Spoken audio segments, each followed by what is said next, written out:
On the eastern edge of Guyana, along a stretch of Atlantic coastline that most of the world has never heard of, a deepwater port is being planned. The United States government is involved. Chinese state-linked companies have already been active in the surrounding region, and Brazil's northern states are watching the project closely because its completion would fundamentally alter how they move goods to global markets. For a country of roughly 800,000 people, that level of international attention is unusual. Understanding why it is happening requires looking at three things simultaneously: Guyana's geography, its oil, and the infrastructure gap between the two. Guyana sits on the northeastern shoulder of South America, with a coastline that opens directly onto the Atlantic. On a map, the country appears well positioned for maritime trade. The reality has been considerably more complicated. The rivers draining Guyana's interior, the Berbice, the Demerara, the Essequibo, carry heavy loads of silt and sediment from the highlands and deposit them along the coast. The result is a shoreline that across much of its length is too shallow for modern ocean-going vessels. Container ships, bulk carriers, and oil tankers require deep, stable water to operate safely. For most of Guyana's history, that water simply was not accessible from shore without extensive and constant dredging, a process that the ongoing sediment load from the rivers makes economically unsustainable over time. The practical consequence was a two-stage export system. Cargo was loaded on small, flat-bottomed river vessels at Guyana's coastal facilities, transported out through the shallows to wherever larger ships could anchor, and then transferred for onward movement. The system applied to rice, bauxite, sugar, and timber alike. It added cost and time to every export, reduced the competitiveness of Guyanese goods on international markets, and raised the cost of imports for the domestic economy. Trinidad and Tobago, with deep-water port capacity that Guyana lacked, became a natural transshipment hub. Cargo departing Guyana often passed through Trinidadian ports before reaching its final destination, adding a logistical layer and the associated fees to Guyana's external trade. This was the structural reality of Guyana's port infrastructure for generations. It was not a policy failure. It was a function of geography that the country lacked both the capital and the strategic urgency to resolve. Both of those conditions changed after 2015. ExxonMobil began drilling in the Stabroek Block, a 6.6 million-acre deep-water concession approximately 120 miles off Guyana's Atlantic coast in the mid-2000s. The first significant discovery, a well-designated Liza-1, was confirmed in 2015. The resource estimate from that initial find alone was enough to place the discovery among the most consequential offshore finds of the decade. Subsequent drilling confirmed that the Liza-1 result was not an isolated occurrence. More than 50 separate discoveries have since been recorded in the Stabroek Block. The total recoverable resource estimate has grown with each one. The current figure stands at approximately 11 billion barrels of oil, a reserve base that places Guyana ahead of Norway in proven offshore holdings and ranks the country among the top 20 oil reserve holders globally. The commercial development of those reserves proceeded at a pace unusual for the offshore industry. Production from the Liza Phase 1 development began in late 2019. By 2020, the country was producing roughly 120,000 barrels per day. By the end of 2025, 4 floating production, storage, and offloading vessels, the Destiny, Unity, Prosperity, and One Guyana, were operating simultaneously on the block, and daily output had reached 900,000 barrels. That is an increase of approximately 7.5 times in 5 years. The economic effect on Guyana was pronounced. Real GDP growth averaged 47% per year from 2022 onwards. Per capita GDP, which stood at roughly $5,000 in 2019, had crossed $20,000 by 2025. The Natural Resource Fund, established to hold a portion of oil revenues for future generations, carried a balance of approximately $3.25 billion at the end of 2025. The consortium operating the Stabroek Block consists of ExxonMobil at 45%, Hess at 30%, and China's state-owned CNOOC at 25%. As of late 2025, the 3 companies had committed more than $60 billion to 7 sanctioned development projects on the block. Production is targeted to reach 1.7 million barrels per day by 2030, At that level, Guyana's per capita output would exceed that of Libya, Algeria, and Kazakhstan.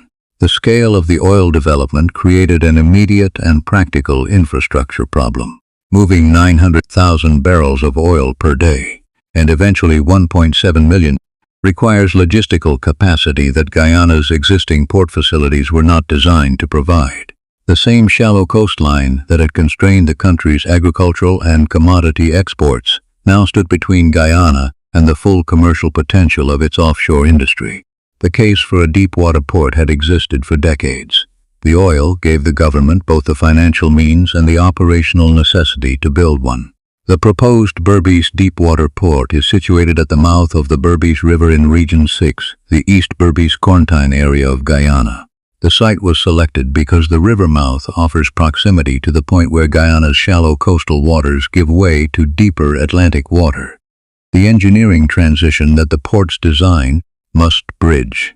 In August 2024, Vice President Bharat Jagdeo disclosed that the government had received and evaluated multiple design proposals for the facility.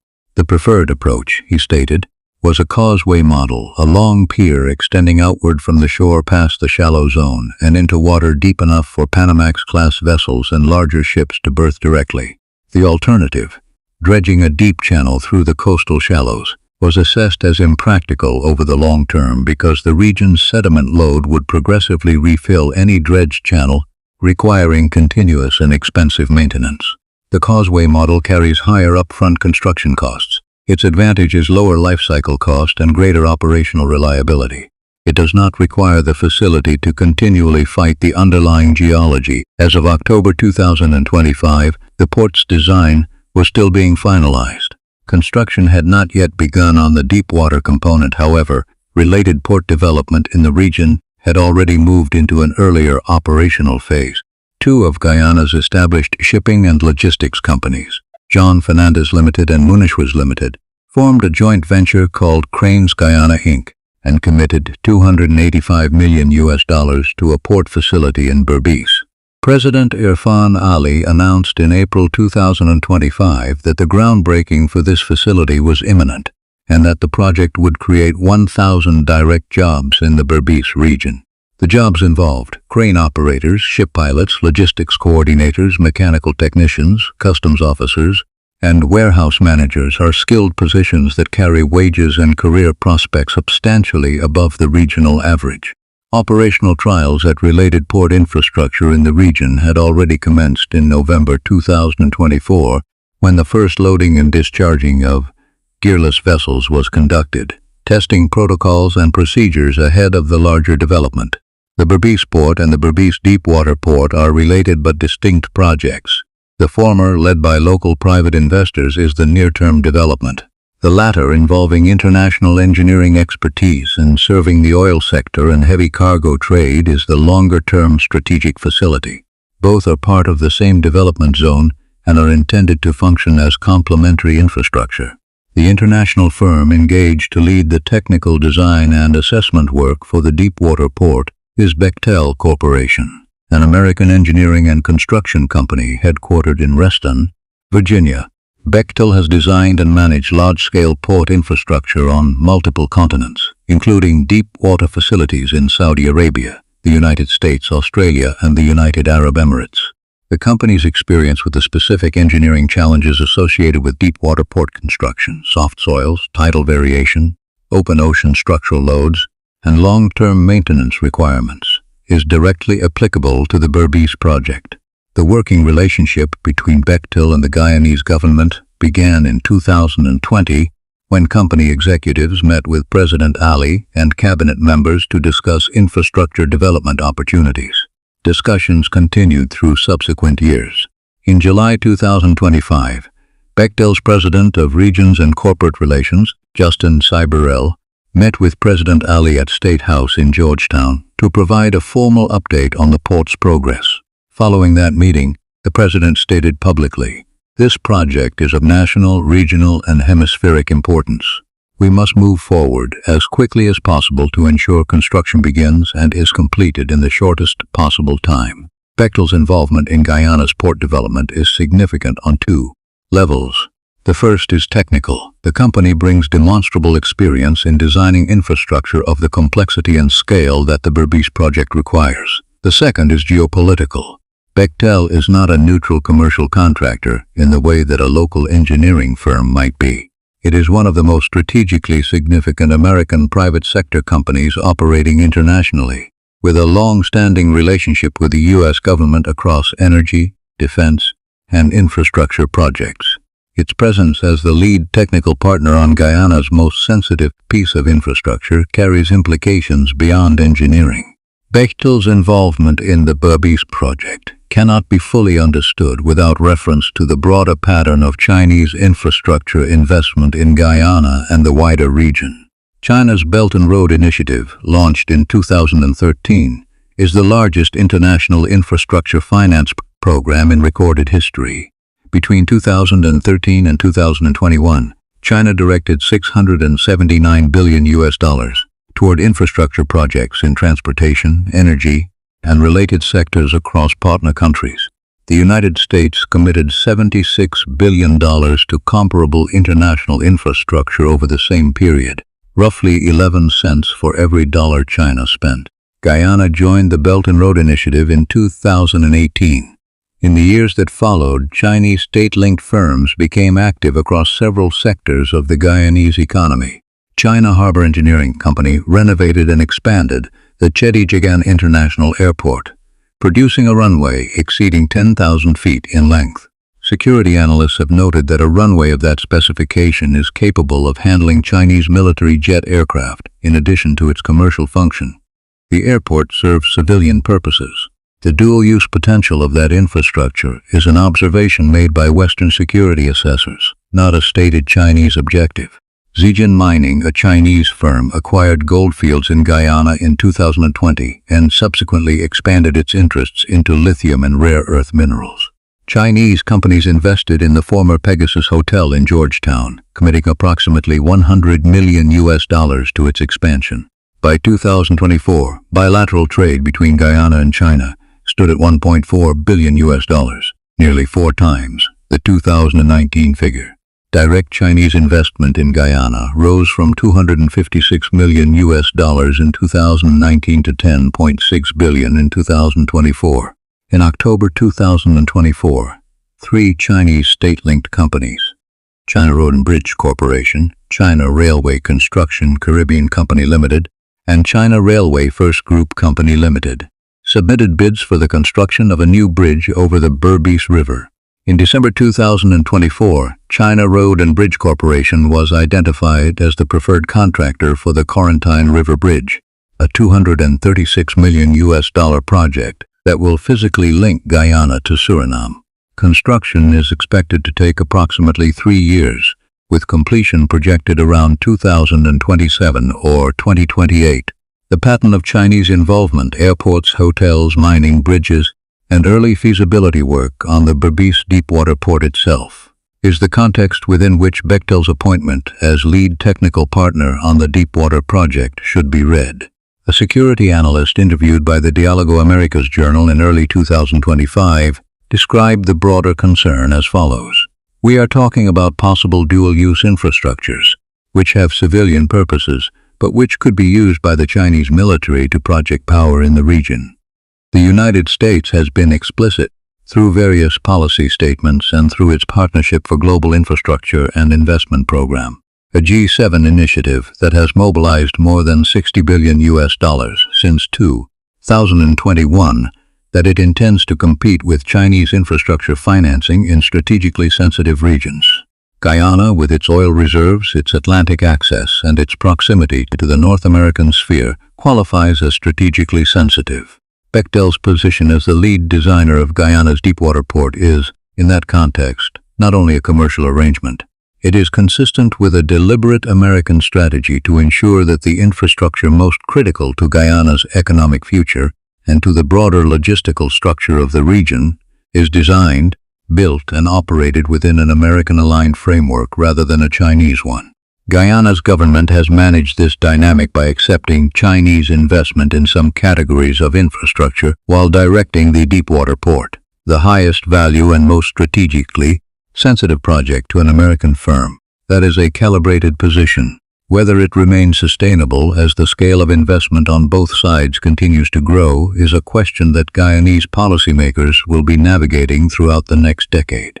If you are finding this coverage useful, if you want to stay informed about Guyana's development trajectory and what it means for the wider Caribbean, subscribe to Caribbean Journey. We are working toward 10,000 subscribers, and we publish this kind of detailed, sourced reporting consistently. Hit subscribe now and leave a comment below with your view on this question. Is Guyana managing its relationships with the United States and China effectively? Or are there risks in this approach that deserve more scrutiny? The Berbice Deepwater Port's economic case rests not only on Guyana's oil industry, but on a second and distinct opportunity, serving as the primary Atlantic export outlet for northern Brazil. The Brazilian states of Roraima, Amazonas, and Pará sit in the country's resource-rich north. They produce agricultural commodities, soybeans, beef, and grain, as well as timber and minerals. But their access to international markets is constrained by geography. Moving cargo south to Brazil's main port complexes at Santos or Paranaguá requires covering 1,000 kilometers through a road and rail network that is congested, expensive, and slow. Moving goods through the Amazon River system is an alternative, but the waterway is subject to seasonal flooding that can limit navigability for extended periods, and the route adds transit time that affects the competitiveness of perishable or time-sensitive products. Public Works Minister Juan Edgil described the problem in concrete terms when recounting a discussion with exporters from the city of Manaus. They were saying that Manaus on a weekly basis could have hundreds or even thousands of containers waiting to be shipped, and the problem of getting those containers to water to get to the rest of the world is your greatest challenge. The Berbice Deepwater Port, connected to the Brazilian border by a fully upgraded Linden-Lethem road, would offer an alternative routing. Brazilian cargo could move by truck from Roraima across the border at Lethem-Bonfim, travel through Guyana's interior on a paved all-weather highway, and reach the Berbice port for loading onto ocean-going vessels bound for North America and Europe. The distance and transit time savings relative to Brazil's southern ports would be material for northern Brazilian exporters. The Linden-Lethem road is 450 kilometers long, running from the coastal town of Linden south through Guyana's interior rainforest and savanna to the border at Lethem.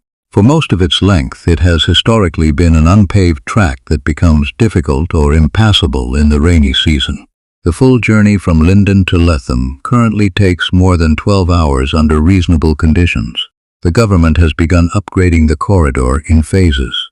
The first phase from Linden to Mabura Hill was advancing in late 2025, with tenders for subsequent lots in preparation. By April 2025, a $7.7 billion Guyanese dollar program had already commissioned 45 concrete bridges along the Curupukari to Lethem and Mabura Hill to Curupukari sections, providing for the first time a continuous bridge-connected route between the Brazilian border and the Guyanese coast. When the full road upgrade is complete, the Linden to Lethem journey is projected to take approximately 4 hours. The diplomatic engagement around this corridor has been active and senior in character. In July 2025, the governor of Brazil's State of Roraima, Antonio Oliveira Garcia de Almeida, traveled to State House in Georgetown for a bilateral meeting with President Ali.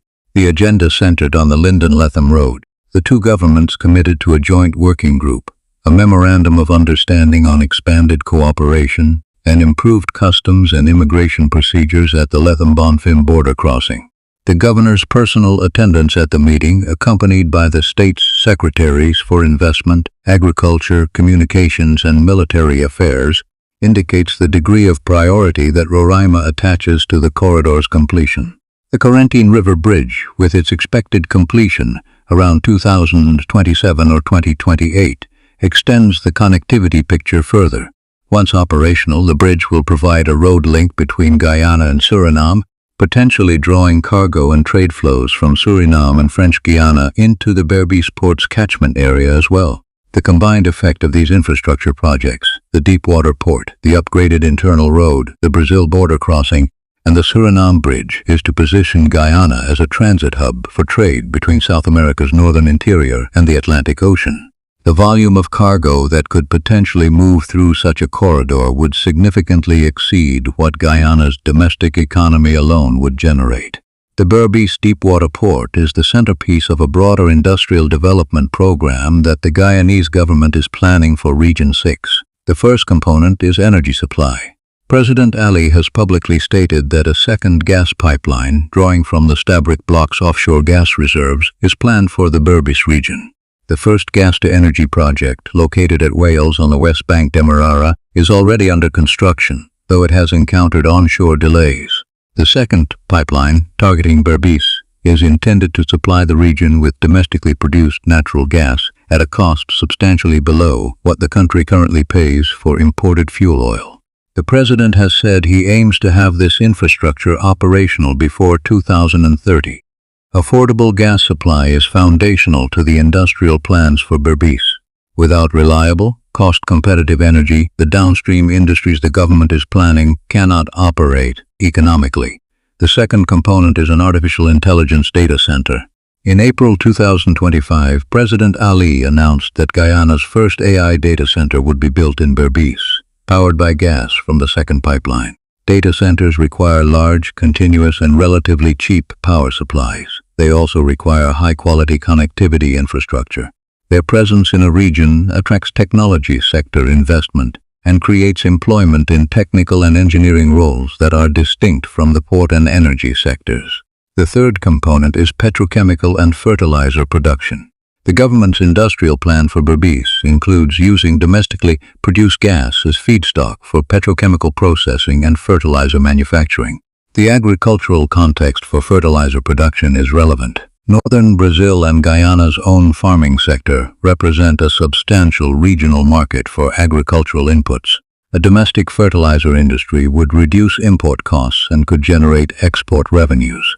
The fourth component is supporting urban and social infrastructure.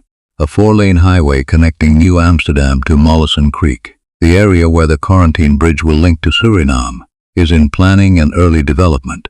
A stadium, a shopping mall, and housing schemes have also been announced for the region. These reflect the government's recognition that attracting and retaining a skilled workforce in Berbice requires the accompanying amenities that make sustained residence practical. The scale of what is being planned means that Berbice's role in Guyana's economy is intended to shift substantially from a predominantly agricultural and small-scale commercial region to an industrial hub serving the oil sector, the transit trade, and new technology and manufacturing industries simultaneously. The development program centered on the Berbice Deepwater Port is ambitious in scope and at this stage substantially incomplete. Several risks merit clear consideration. The first is fiscal management. In 2025, the Guyanese government withdrew $2.46 billion from the Natural Resource Fund, a sum representing approximately 100% of the oil revenues earned that year. A further withdrawal of $2.37 billion is budgeted for 2026. Financial analysts and opposition figures in Guyana have raised concerns about the pace of withdrawals. The government's position is that the expenditure is required to fund the infrastructure build-out. The underlying tension between the need to invest now in the infrastructure that development requires and the need to preserve a meaningful portion of finite oil revenues for future generations is a genuine policy challenge without a straightforward resolution. The Natural Resource Fund ended 2025 with a balance of approximately $3.25 billion, reflecting the net position after withdrawals. The second risk is Venezuela's territorial claim. Venezuela asserts sovereignty over approximately 70% of Guyana's land territory, including the resource-rich Essequibo region. In December 2023, Venezuela held a national referendum in which voters endorsed the annexation of the Essequibo, a result that Guyana, the international community, and the International Court of Justice do not recognize. Venezuela has not taken military action to enforce the claim. The claim itself, however, has not been formally withdrawn, and its persistence creates a geopolitical variable that could affect investor confidence if the dispute were to escalate. The third risk is execution. The first gas-to-energy project at Wales has already encountered delays during its onshore construction phase, demonstrating the practical difficulty of building complex infrastructure in Guyana's current operating environment. A deepwater port, an industrial gas pipeline, a data center, and the extensive road upgrades required to connect them all represent a construction and project management challenge of considerable scale. Projects of this complexity regularly encounter schedule slippage, cost overruns, and contracting disputes. The Guyanese government's track record with large infrastructure delivery is still relatively short, given that the oil revenues enabling this investment have only been flowing at scale since 2020. The fourth risk is structural dependency. Bechtel's involvement in the deepwater port reflects an alignment with American strategic interests. That alignment is beneficial to Guyana in the current environment. It is worth noting, however, that American strategic interests are subject to change. Guyana's interest lies in ensuring that its port infrastructure is designed, contracted, and operated in terms that leave meaningful control, ownership, and benefit with Guyana itself, and that the project's terms do not create long-term dependency on any single external party, regardless of that party's current political alignment.